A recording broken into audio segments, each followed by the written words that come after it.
Hello and welcome to the First Issue Club. We are your weekly comic podcast where, just like Sue Storm, we love a good read. First Issue Club. First. What does that mean to you? I'm asking you. This is a real question. Oh, for me? Yeah. When you hear the word first. Yes. Best. Wow. Starting. Yes. Champion. These Butterfly. are the qualities Chair. of a first issue. Yes. And that's why we've chosen them as our mission in life, to cover each and every week, ushering you in to an ever-evolving, ever-growing distant horizon of what stories and tales put into small panels can be. Yeah. It's haunting to realize that we are forever walking to a horizon that we will never get to. It's like we're stuck in our own personal hell. I think it's a beautiful thing, Greg. Is this heaven? Endless tent. Endless heaven. Endless tent. Content. Okay. This tent goes on forever. Sounded more risque than I This meant it. camping trip is huge. Speaking of camping, Oh, what a fucking wow. look at this package here. We were bragging about how our official sponsor, Boulevard Brewing Company's Space Camper line of beers, has some amazing varietals. And It's their new mix pack coming out. we said that last week, and they were like, God, the First Issue Club is right. We've got to make an actual mix pack so people can taste right. all these varietals. This isn't supposed to come out for 2 months. They said release it now. Get it out now. So with this pack, you got the classic Cosmic IPA, Classic. the OG beer. The Hulk 181 of beer. You've got a Sunsayer, who is a brilliant IPA. I say who is because each of these have like a cool character cartoon. Sunsayer is like a Dune-inspired character, which is really rad. They're doing all this sci-fi nerd stuff Let with the each spice character. flow. And then Project Cynthia is a tropical white IPA. So, Ooh, exposed brain. Very cool. yep, some really rad cans, some really rad new flavors for us to try. So me and Greg are going to pop these open. Yeah. And drink the some... artwork that goes into this, the thought and detail of each of these characters cannot be understated. Which one are you going to do? I'm going to go with Sunsayer. Okay. I will do Project Cynthia. So Sunsayer is the brilliant IPA. What do you got? Oh, you got the tropical one. Did you want the tropical one? You want to trade? No, I like the yellow one. And who's to say that we're not going to drink I like the multiple- yellow one. You picked it based on color. Yeah. Yeah, I'm assuming this I like beer teal. Yeah. I like it when my beer is yellow. So we'll do a little ASMR here. Smells great. Oh, yum yum in my tum. God damn, that was good.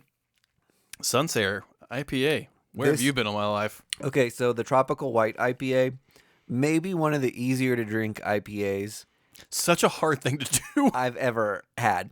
And this is coming from somebody who loves IPAs. That this is a drink that I think you evolve a taste for over time, and you like a lot of flavor. But it's like it's a drink you're working on, right? You're not like slamming IPAs. And if you are, I don't want to meet you. Higher ABV typically. Yeah, right? you'll beat me up for having glasses. Yeah, you don't want to slam an IPA normally. You want to enjoy its flavor.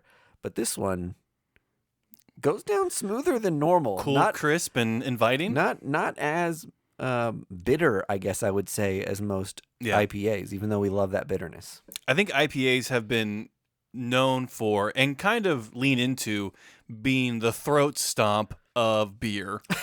Of just like only the real hopheads are into IPAs. Yeah. Because they are a tougher entry point.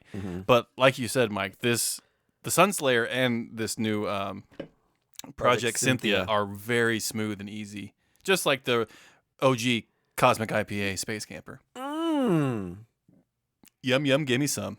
I also think, isn't it a thing too where sometimes you buy a variety pack of beers and you're like, this might all be the same beer. You know what I mean? Yeah. It's like that Simpsons episode where it's Duff and Duff Light came in from the same barrel. Yeah, exactly right.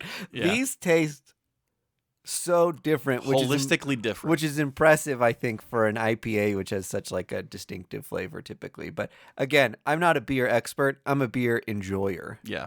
I'm a beer sexpert and this has turned me on.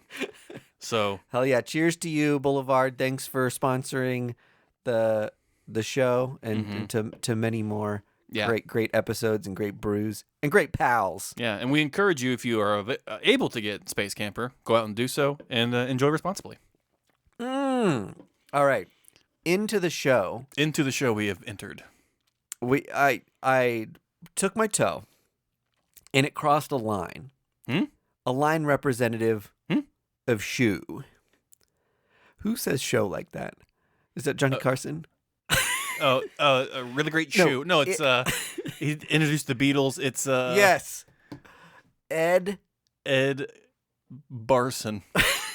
The famous Ed Sullivan. Ed Barson pronunciation Ed Sullivan. of show. Ed Sullivan. Welcome to the shoe. I'm Ed Barson. We've put both of our toes to past a precipice. That means we have entered a place wherein we will be discussing comic books. So if that is triggering for you, you've been warned. Yeah. You've also reached the wrong show. The toe has teased the front. line. Greg has some comic book news for us that we're going to talk about. Yep. And then beyond that, Greg is putting in all the hard work today.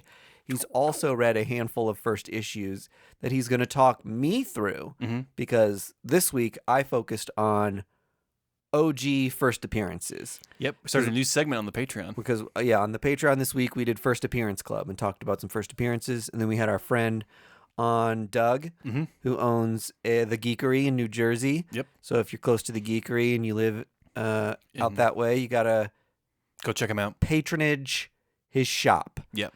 Or come to our Patreon to hear more from him because he's got a haunting tale of having found an amazing comic and then having it get lost in the mail. Yeah. And it's a really fun, cool story. So we talk about that over on this week's Patreon. That'll be coming out on Monday as we release this. Or if you send me the audio tonight, I can get it up there tomorrow. Oh, maybe we'll do that then. Yeah. We'll do that. It's a special Memorial Day treat. Yes. We'll have the episode early for you. We're not going to be working Monday. No, I plan to be drinking a lot of Space Camper IPA because the people at Boulevard gave me cases of free beer of just just for your show. And I'm like, we only record for an hour. It's a ton of beer. Thank you. Okay, should we get in the news? So you'll do the comics later. Yep. I only have two. You say handful. I did 2 comics. You did two comics is plenty. But I have enough comic book news that I want to chat you up about. Perfect. And get your kind of barometer. Because you're on the pulse. You're on the pulse of comic books. And there's some new news coming out that I kind of want to see how you feel about. Whoa, okay. First of all, I can see the news glaring off your face. I know. Everyone loves how I look in blue. A white, sterile hue coming from the laptop screen is exactly what you want when you're streaming on YouTube. First up, after 60 years, Ultraman and Avengers brings comic and kaiju icons together for a 4-issue run following Spider-Man's disappearance. Just off of that alone, how are you? What's your temperature on that? Following Spider-Man's disappearance, I did not know about this. Is this, as Into the Spider-Verse would say, a canon event? We're going to find out because really happening in continuity. The greatest hero of Japan is about to meet the self-proclaimed Earth's mightiest heroes this summer, as Marvel has announced Ultraman X Avengers, pairing up Marvel's flagship team with one of the world's most popular superheroes in any medium. And so Ultraman's been owned by Marvel and Disney for a minute. 2 to 3 years, I think. Yeah, because they did release an Ultraman series a year or so ago. And so further on here it says, but what hasn't been revealed is the enemy they're up against, only that it's an intergalactic invader who seems to be tied to Spider-Man's disappearance. So, any quick guesses on who you think the intergalactic villain in this Spider-Man universe could be? I can't think of any. Spider-Man's a New York down to earth kind of guy. If we're thinking Spider family of characters, this could be like Space Spider, a Venom, King in Black sort of space thing because like Immortus, or it could also be like Null, a return of Null. Oh, interesting. Or maybe one of the symbiotes kind of like becomes Null. Again, I know they're doing some like big stuff with Venom right now that feels like it may be like a return to the big Venom run. In any case, we'll find out this summer who the big bad is. Okay. Will you be picking this book up because it is Spider-Man adjacent? Yeah, this sounds like something I would pull. Okay. Well, with the 4-issue buy-in, that's very low. Yeah, low commitment. And it's nice to see that Marvel's actually using Ultraman again. They did that Ultraman series for like maybe 10 to 15 issues, and then they kind of quietly went away. So I am happy to see that it is back in the mainstay. Do you know much about Ultraman? I know that it has a rabid following. Yeah. And that it is like kind of in the same realm as King Kong, Godzilla, like big bad Beetleborgs. Like it's that thing of just like a person who can grow and fights monsters. Part of me was wondering if this overlaps a bit with like Ant-Man or Giant Man. And that was the reason why they didn't initially think to throw Ultraman into the mix with the Avengers. Is because there's already a couple guys that like get big and punch. Yeah. But I think the thing that can be kind of skirted around that is just like if you keep Ultraman in Japan and him fighting kaiju stuff, then like I think that just opens up a huge possibility just for some fun kind of like Power Ranger-esque storytelling that Marvel really doesn't have. Yeah.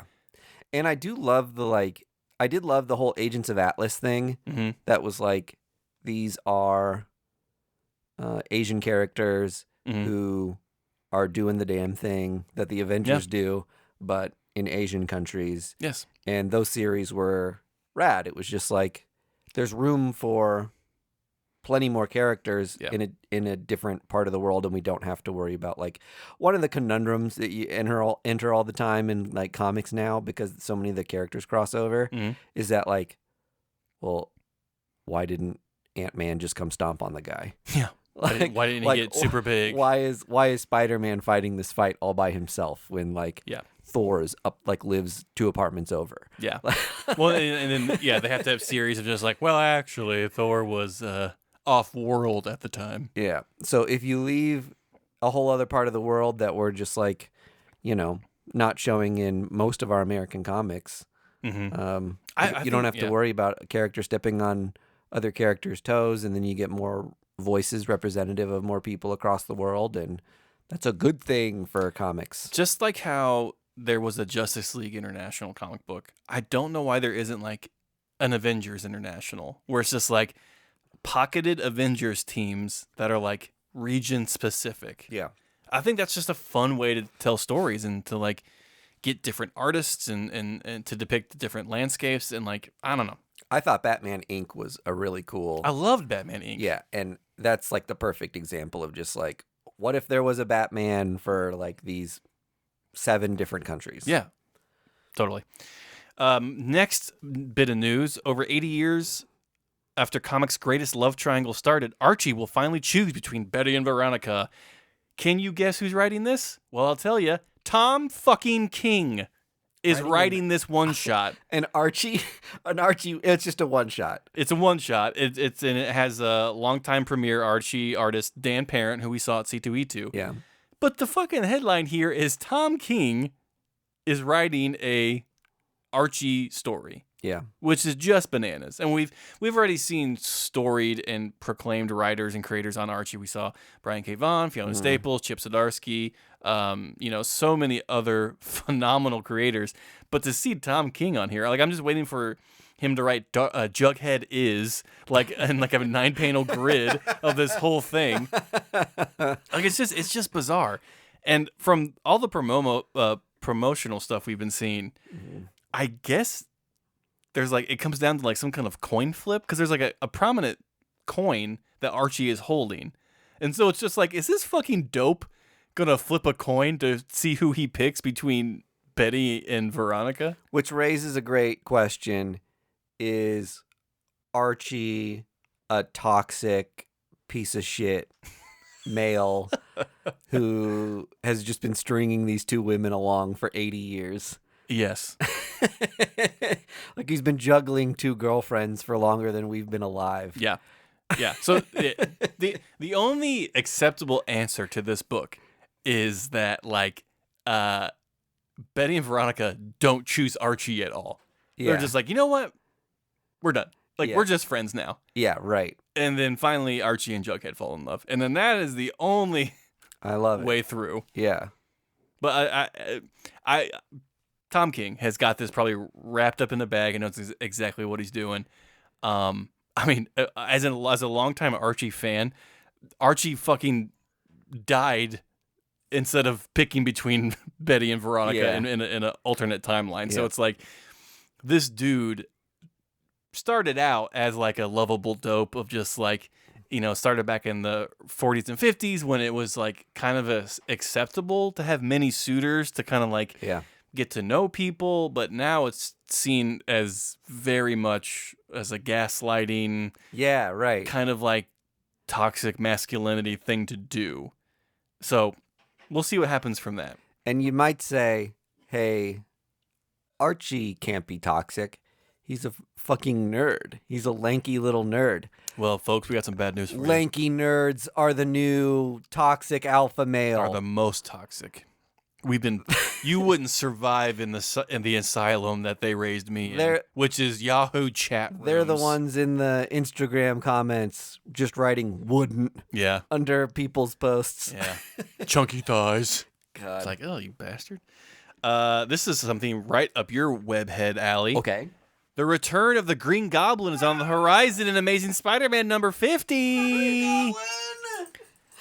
Are you pumped? Yes and no. I think it's been an appropriate amount of time. It's been an appropriate amount of time for healing. Yeah. The Green Goblin was gone. Yeah. Now we want him back. I knew it was Talk about toxic. I knew it was going to happen at some point. It has to. It's an iconic villain. You can't just not have him. But I will say,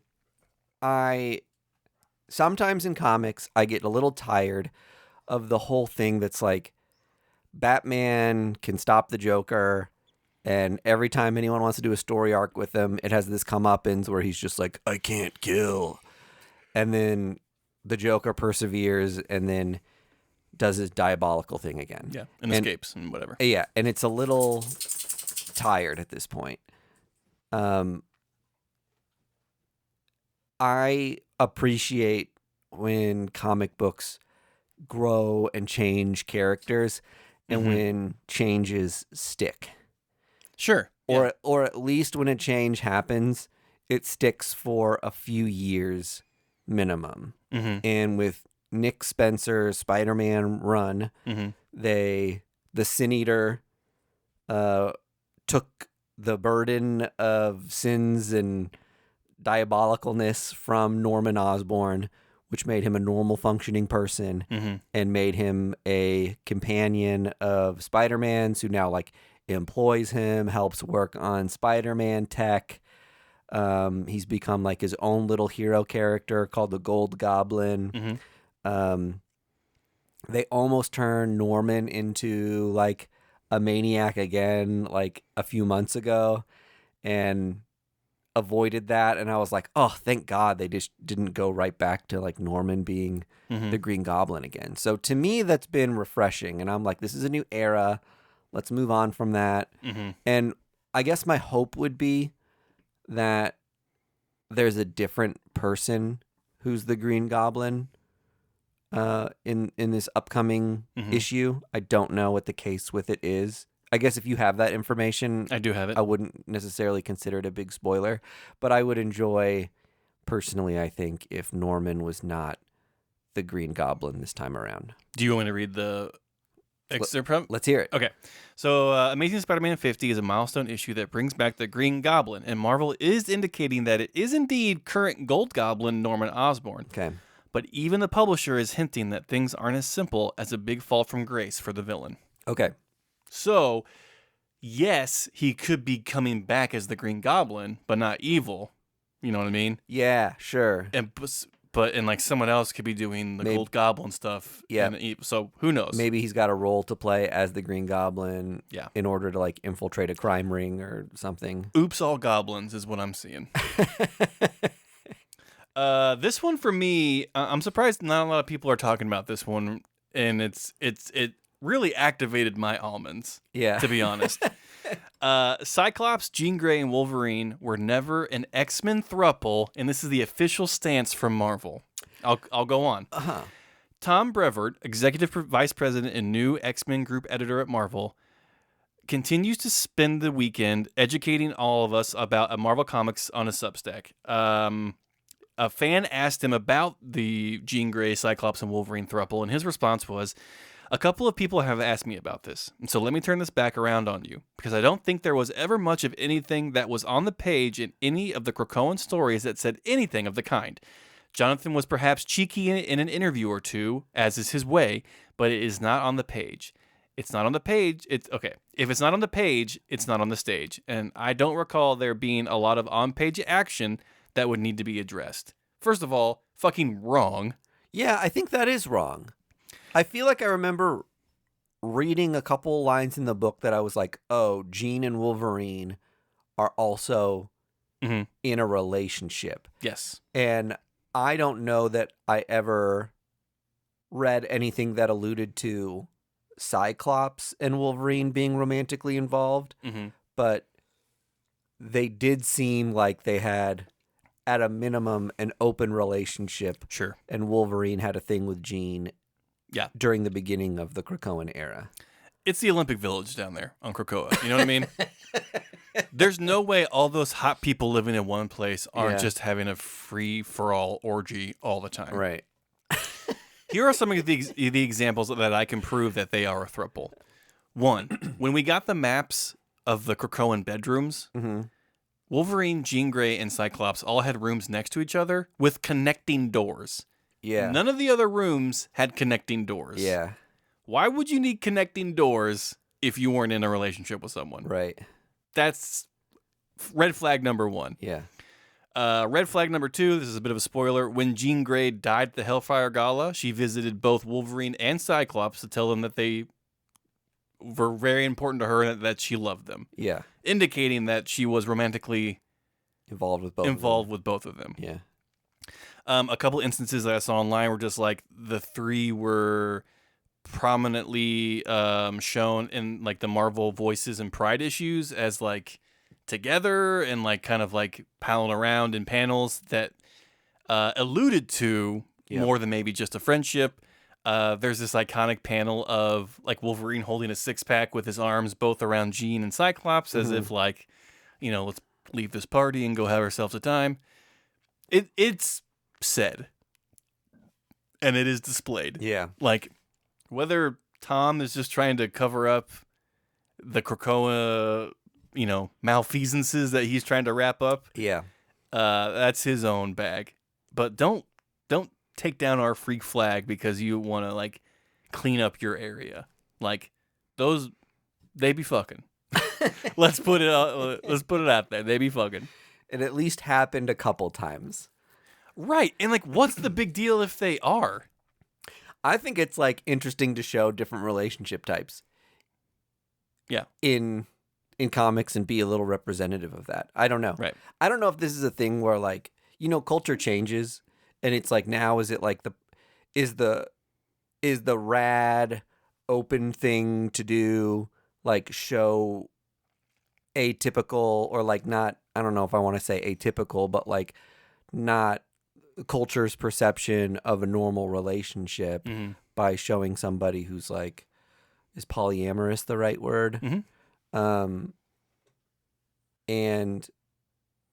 I don't know if this will be something you look back on in 5 years and be like, oh, being in a throuple is kind of like a toxic thing that takes advantage of like at least one person in the relationship. Like I could see those like the narrative of like these sorts of relationships just like changing a lot over time. I understand that. And it's like, and I also understand with Marvel, like a cartoon is like of X-Men is like one of the biggest pop culture things in conversation right now. And they're just like, we don't want to explain but the continuity thing of this because it's all like, it changes run to run. like what kind of people each of the characters are and what their interrelationships are. And sometimes someone will do a run of X-Men and then we'll just be like, let's forget that ever happened. And that's fine, but it sets a weird tone because what Marvel should have done is nothing. Not mention it, not bring it up. Tom should have just kept his mouth shut. Because what he's saying here... His better thing to say is just like interpret the stuff that happened in the Krakoan era as you will. Like I can't speak to Jonathan's intentions, but like I never explicitly made a decision about that as editor or something. Well, he was at Avengers at the time. Yeah, was he? Okay. So now that he's on X-Men, I guess he's just trying to clean up whatever. But like when you say that, oh, this throuple's not official or it's not canon, you're almost saying without you saying the words of just like, we don't promote that. Like mutants or our characters would never be in polyamorous relationships. Yeah. And it's just like, why though? And that just opens the door for people to be like, do you think it's bad? Do you think it's wrong? And it's just like the thing to say as a company and as Tom is just like, it's fun to interpret it as you want. It's however you connect with the character. Yeah. I'm not saying yes, I'm not saying no, but the important thing is these people do good things for the world. Yeah. And like that's it. Like I don't comment on the relationship because I don't really give a fuck. Yeah. It's horny, it's cool, but like I don't give a shit. Anyway, I'm actually just surprised that like social media hasn't taken off with that yet. Of just like Marvel cancels, polyamory. And then just to round out the last bit of it, these are some books that were just announced that I'm kind of excited about and just kind of caught my eye. A new Super Pet special, Bite-Dentity Crisis. Oh, that's funny. Like the Marvel Apes thing that you love so much. Yeah. Is going to be coming out this summer. Written by Tony Flex, Alexis Quasanero, Michael Conrad, Dan Waters, and Kyle Starks. Art by Mike Norton, PJ Holden, Sammy Basri, Chris Mitten, and Kyle Starks. Kyle Starks took to his Twitter account the other day to talk about this and that he's very pumped to have people see the story that he wrote. That is like, he can't believe he got away with writing the story that he did for this great anthology. So that makes me super pumped to read it. I'm a Dan Waters fan. Yep. Tony Fleeks famously worked on Feral and Stray Dogs. Yeah, so he's well in tune to animal business. That's funny. And then Mike Norton, he did Grumble. Yeah, right. Which is a cool book. Yeah. So I'm excited about that. We have a Predator v Black Panther by Benjamin Percy and Chris Allen. These are books that I feel like you and Vargas are always like, so awesome. Fuck yeah. And I could not care less. This is my Sour Patch Kids. Yeah. These books are like just rotting my teeth, rotting my brain, but I cannot get enough of them. Yeah, right. And when they're written so well, it makes it even better. Yeah, I don't doubt that they're like, I mean, Benjamin Percy is awesome. Mm-hmm. And I'm sure all of these Predator, Alien tie-in comics are great. Mm-hmm. They're just not the thing that I guess interests me as a Marvel fan who's like invested in canon. Oh, I see what you mean. Yeah. Like that these seem like fleeting. They seem like what if stories. Yeah, like what if stories. And I think there's always a part of me that's like when other IP, I did finger quotes. You did finger quotes. Is injected into other existing IP that originated separately. Mm-hmm. Even though you have amazing artists tying these things together, like it does always feel cheap to me from like an idea perspective. I think is it because you've been like burned in the past? Probably. Yeah. Probably just. So you're a lover scorned. Yeah, right. With these stories. Yeah. Yeah. And that makes total sense. And I think that's maybe why Marvel has invested so much in the creator talent for these, because it's just like, well, no, we actually want these to be really engaging and fun, and like not these like throwaway things that people don't want to read, because it makes sense for them to make them good, because these licenses were expensive to buy. Yeah, right. So we want to make a good product. The comic I always think of, which is one of the maybe worst comics I've ever read, is the Ray Shremmerd Shadow Man Valiant comic. There was no passion in that project. It was terrible. And it was like, these are the things you're like, oh, I'm a fan of both of these things. Like something from pop culture that doesn't belong in this world got smashed into this other thing. Like, won't it be interesting to see what happens when those two things smash together? And it turns out it wasn't. More often than not, it isn't. Yeah. And it's just like, we needed to sell some comics, and they gave us their name to this for cheap enough that we did it. Yeah. They were expecting, the peanut butter and chocolate thing of Reese's peanut butter cups, and what they got was cat in a blender blood smoothie. And nobody wants that. And then lastly, to round out the new books coming out that I'm excited about, writer Tom King and artist Jeff Spokes are launching a new Black Label series focused on Jenny Sparks of The Authority. Oh. And I think Batman is tied into that as well. Okay, interesting. So that'll be fun. I know the Authority movie that James Gunn and his team are working on is coming out in the next couple of years, so this makes sense. They want to do some stuff to dredge up interest and make... Tom King is a good person to tap for you to be like... Yeah, in more ways than one. Let me... He took this old thing and made it relevant now. Now I'm curious about what the old thing was that he like paid homage to in a clever way. And then you dig into that, and then it makes his story better, and then he builds up more interest for you in the movie coming out. Like he's the perfect person. Look what he did with Danger Street. Yeah, Danger Street's a perfect example. I mean, it's just like those are so obscure characters from the 70s that he revitalized. And you could tell he's got like a love for those characters and the sort of stories they were. I 1000% agree. So, and with that, we have exited the news portion of First Issue Club, and I get to do this. Wow. Closing the laptop. The blue light glow is gone. Oh, my vision's getting better. You're bathed in yellow. I hope your headache goes away. That you must have gotten. You had to have gotten. Just pulsating. Can I say brain. While you're pulling something up on another screen? Yes. I did watch Madam Web for the first time. Oh. And I did wait for it to come to streaming. I was excited to see it. It did feel like an early 2000s superhero movie that was like kind of throwaway and trashy. And I don't know if that was intended in any way the intent. I don't think so. There are parts of it that worked for me. Like I thought Dakota Johnson and Adam Scott, the guy from Parks and Rec, they had a good chemistry and good rapport. Okay. As like a team that like worked together and really tight friends. And then they just derailed from those two interacting together. It's like the beginning of the movie is just like get invested in the like unique relationship these two people have. And it's like, oh, they're bouncing off each other in an interesting way. And then it's like, forget that Ben Parker is in this movie. Right. And it's like, that's the most interesting thing to me as someone who's like, oh, coming to this as a comic book fan, and we're getting this like a weird timeline thing where we're getting to see Ben before Peter was born. And then to not follow that thread was just bizarre to me. Yeah. They only had like Adam Scott for 2 days on set. They might have. And then the ADR in the movie is like awful. There's one character in particular who's like the villain who's just like won't be moving his lips in a scene, and then you're hearing dialogue from him.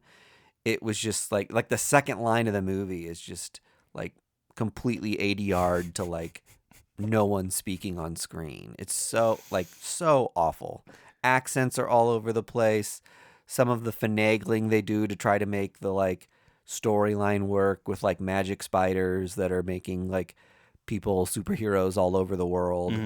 Definitely, again, kind of felt like your late 90s, early 2000s, like, what's an interesting thing we can do with this that's like not the thing people like about it? Yeah, what can we do in an easy way? Is like try to have like some science terminology for something to like trick you into like, see, we made it realistic. And it's like, no, you didn't. Like, the more fantastical route is probably like the easier and more believable thing to like make it.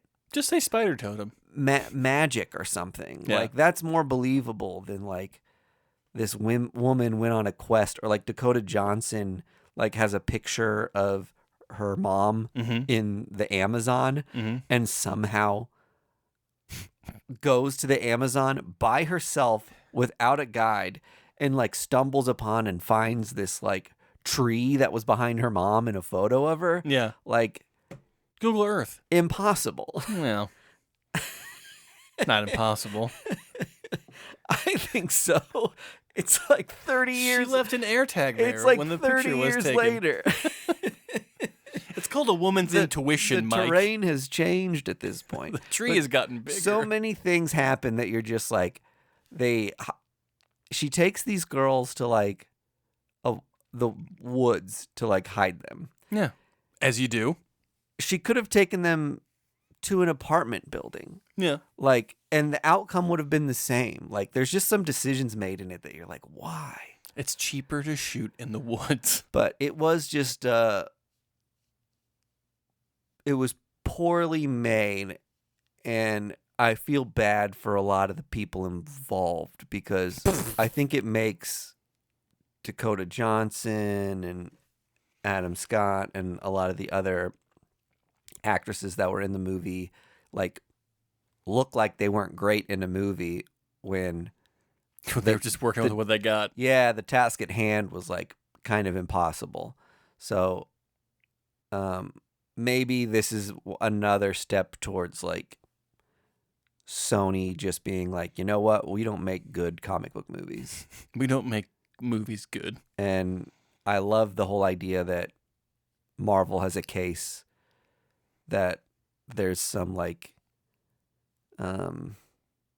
there's too much like crossover, that there's market confusion, and that they could get the rights back to some things because Sony is like purposefully creating market confusion, and even the actors and actresses signing up for the movie thought that they were signing up for something that was part of the Marvel universe, and it is not. Yeah, because I mean, if you're looking for like brand insurance, Sony's not giving it to you. Yeah, right. Like in any way. These aren't even like cult hits. Yeah. These are just bad movies. Well, and think about the amount of money you lose when you set up these movies to be like Morbius and Madame Web and all these famous actors and actresses with a lot of heat that have like people who've won Oscars are in these movies. Yeah. And like Sydney Sweeney's like one of the like most hottest starlet popular actresses right now. And you're investing in like building a franchise, and then a day after the movie gets reviewed, it's just like scrap it, start over, and you've already invested so much in like this grandiose plan. Let's focus on Kraven. That you just have to just be like, forget it, not doing it anymore. And they just have done it time and time and time again. It's like an I think you should leave skit of just like, right? Like know when to quit. No, we didn't make that movie. We didn't make Madame Web. No, I don't. No, it wasn't us. But I don't know. We mentioned this last week because it had just dropped on Netflix, that it was like the top movie on Netflix. So one of the things it goes to show you, I think, is just that so many people were like curious about this and like wanted to see a superhero movie, but the reviews were so bad that they were like, I'm not going to pay for it. I'm not going to take time out of my day to like go to a theater for this. But I want to watch this at 11 o'clock at night when I'm half asleep. But I'll flip it on TV, which I think is a good sign for some of the upcoming Marvel movies, that like you might have people returning to theaters in a way that, you know, people are kind of expecting the superhero movie to be dead. And if Deadpool and Wolverine is as good as I think it's and all the hype around X-Men stuff is starting to build, and part of the crux of the new like phase of this stuff is to slam those alternate universes together and give us X-Men mixed with our other Marvel characters. Like, people are going to love seeing some new X-Men movies. I 100% agree. Yeah. All right, so on to the comic portion. Yes, sorry, I delayed that. No, you're good. I read 2 books, The Butcher's Son and Union Jack the Ripper. Ooh. Because I know if Vargas was here, he'd be doing that as well.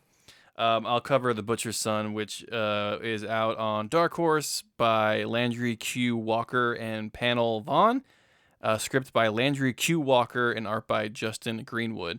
This is a horror story of like a group of young teens, young adults going to this like small mining town that has gone like viral on social media. Okay.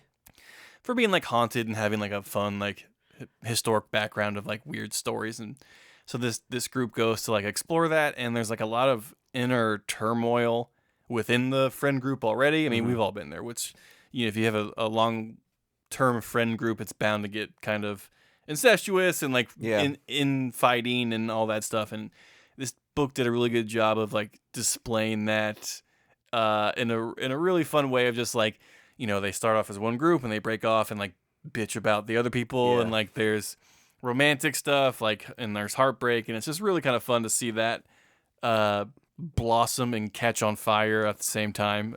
These like conflicting attitudes and voices.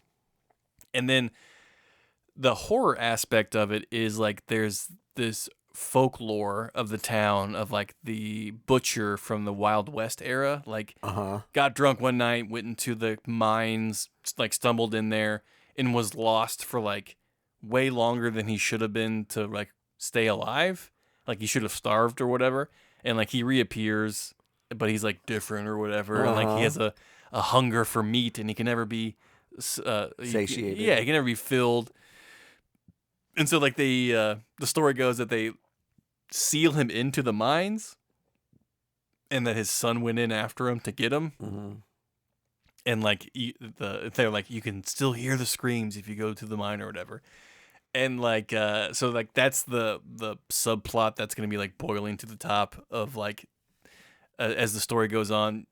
You can tell that the town is not okay, and like these people are like, they seem like possessed, or like it's like a zombie town unofficially. Yeah. So like there is like townspeople in this area, but they're just kind of like in the shadows because these kids are so obsessed with themselves and like the fighting or whatever that they really haven't taken a good look around and noticed that people are just like not quite right in this town. Yeah.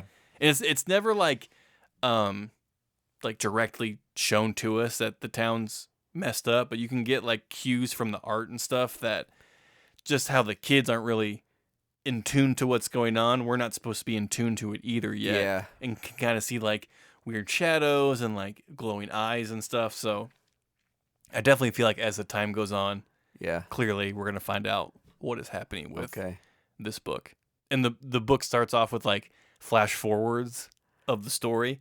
Oh, cool. So like it's just like you see chaos. Yeah, it's just like Saturday, and it's like chaos, and then like flashes back to Thursday, and it's like these kids planning the trip. So you're like, okay, so we're gonna get to some wackiness. Yeah, that sounds cool. Yeah, it was actually really fun. It's a limited series, so you might want to wait for the trade to come out to get the whole story all at once. But I really enjoyed it. That was kind of a fun little creepypasta story to ingest. Probably like for not younger readers, but like definitely like an adolescent kind of high school era kind of thing. And then I read Union Jack the Ripper. It's part of the Blood Hunt event. You know, I wasn't completely lost because I haven't been reading Blood Hunt. If you just kind of surrender to the fact that Union Jack is a British superhero. We're in the midst of a vampire pandemic in Marvel Comics right now. That's all you need to know. Yeah. And so this was written by Kevin Scott, penciler Kev Walker, and inkers Craig Ewan and Bernardo Bravo. I don't know much about Union Jack. Neither do I, to be honest. I know that he is a founding member of Union, the British, like kind of Avengers, and that he is kind of not really liked in Britain. Like he's just kind of like a dirtbag, kind of just like flat tire of a person. And we open with like in the midst of this like vampire pandemic thing that's going on, and the world is shrouded in darkness. There is no more sun, so the vampires have come out, and they're doing their vampire thing. And there's like this group of people, humans that haven't been turned yet, who are just trying to like find shelter and like just make it through Britain right now and like trying to find shelter, and then they get kind of cornered by these vampires. Union Jack shows up, and you can tell he's just kind of like, it's kind of like how I've talked to Caitlin. If like a zombie apocalypse ever happens, I'm gonna love it because there's no rules. You know what I mean? Like, yes, I'll have to like fight to survive, but it's just like I don't have to go to work. I don't gotta pay taxes. I can do whatever the fuck I want. Yep. There's obviously some underlying stuff there that I'm kind of like not thinking about. But this Union Jack guy, he's just Where like, am I gonna get pizza? I can make pizza from anything. But this Union Jack is kind of just like adapted to it of just like, I can kill. Like, I can just kill. Because like, I'm dead inside and I can kill these people who are also dead inside. And so he's just like, kind of like, he saves these people from vampires, and he's like, oh, you should probably run now. To like the survivors. And they're just like, oh, well, we're going to stay with you because you're going to save us. And he's like, no, I'm not. He's like, I'm not going to save you. I'm just here to kill people. And so like, whoa, they're just basically just like, oh, fuck. Twisted take for the big two. Dude, sinister. So he's turned. No. He's not become a vampire. No, he's just dead inside. He's depressed. And using it as an excuse to just like let his anger out. Yeah. He's just killing vampires. Yeah, like when Hawkeye turned into Ronin. Yeah. Like, who among us? I'm not going to cast any stones. The crux of it is, though, when he's fighting these vampires and the people are escaping, is like he gets kind of overpowered by the vampires, and you think it's just like the end of Union Jack. Yeah. Well, one of the people in the crowd of humans trying to escape saves him. Like, takes care of a couple vampires, and they pull him into the van. And he's like, well, if you're going to save me, you can come to, like, my stronghold or whatever. And, like, then we find out that, like, he is keeping chained up a former member of Union. Oh, okay. Who is turned. Got it. And so, like, and it's funny because, like the vampire's chained up and, like, just making fun of him, and, like, how he's, like, even when he wasn't a vampire, everyone hated him. And, like, and they're just, like, this, like, odd couple back and forth. They're just, like, Union Jack is just, like, shut the fuck up. Yeah. Like, you'll thank me later. And then at the end of the book, the vampires discover where the stronghold is. Yeah. And so they have to, like, either join up with the vampires and be turned into vampires or die or whatever. This is something that I've been curious about for Blood Hunt, on like how they're gonna resolve it. Is that we've got several Marvel characters that have turned into vampires. Yes. And so there's gonna have to be some sort of vampire antidote at some point at the end of this. I think it's just strong communication and a good work-life balance is going to help. Or they just all stay vampires and they drink like some sort of synthetic blood that, like Blade. That, Reed Richards makes like synthetic blood for everybody to like keep them content. I don't know. Because there's been other Marvel characters that have been vampires for a time. Jubilee is one that comes right? to my mind. Yeah. So I guess they've cured people of vampirism before. Yeah. And there was a storyline where Wolverine was a vampire, but since his blood is rejuvenative, he just cured himself. It worked itself out, and so like he kept getting turned into a vampire, healing, and then getting turned back into a vampire again. That's funny. And it was kind of like a fun, like, cyclical story that they tried to tell there. Well, they've been working on like some sort of comeuppance with vampire stuff in Marvel for like years. It feels like, which is, I think that's one of the cool things about the like modern editors now, that they know that they're gonna try to do an event, or like maybe they talked with like Benjamin Percy, who's like, I really want to do stuff with vampires, and they say, well, maybe you do this fun story, but like, what does that look like? What are the repercussions for that like years from now? And it's like, oh, well, if so-and-so did this, another person did that, it can build towards this thing. Yeah. So he did like a cool story with Wolverine and vampires at the beginning of that Wolverine run, which like that is about to end at like 50 issues. 50 something. So, and that's when we first get our. That's been going for like 4 or 5 years now. Yeah, and I think in that Wolverine series, correct me if I'm wrong, is where we get the first indication that they've built a stronghold for vampires. Mm-hmm. Like Dracula's back, and like they've taken over some kind of Eastern European country, and they're just like, this is the vampire world now. And I think, if I remember right, with the Blood Hunt stuff, Dracula's like, shit's gone haywire, and I need to dial it back in, get my people in check. Yeah, like he's kind of like on the side of the. He's on no one's side. He's on no one's side. Okay, but he's just like, I need to clean house. Yep. You can help me if you want, but I'm just gonna do my own thing. Yep. So who knows where that's gonna go? This goes back to our conversation of just like these events would be far more appealing if there was a digest I could get once or twice a month. Right. That collects it all into one, and I don't have to worry about getting 15 to 13 books a month. I think I've talked about this at least on the Patreon, but I recently switched where I order my books from. One of the downfalls of the new place I'm getting my books from is that they take longer to ship than my last place.